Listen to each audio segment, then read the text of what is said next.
ny entana zany a momba an'ireo panneau solaire ireo satria moa zany arak'le teniko teo maro be le toerana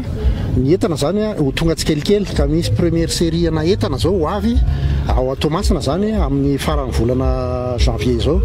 dia manomboka eo zany ny fikarakarana rehetra fa ny toromarika namenan'ny ekipa rehetra moa zany a dia atao vonona ny toerana amin'izay zany a efa mampire daholo le toerana ahafahana mametraka an'le izy misy asa hafa mantsy le izy fa tsy hoe apetraka fotsiny satria ny accès ny sécurisation asina grillage zany manodidina misy route d'accès le toerana ipetrahan'le izy mety misy zavatra bétonena misy asa hafa akoatran'ny hoe apetraka fotsiny dia zay nanaovako hoe andeha zany io calendrier io satria misy mety hoatrany amin'ny 300 conteneur any ny conteneur ho avy dia mety mbola tsy tena fantatra tsara moa zany fa mety hoe mety expédition folo na 12 na tonga an'izy rehetra fa efa misy entana ho avy zany zao manomboka amin'ny faran'ny volana janoary zao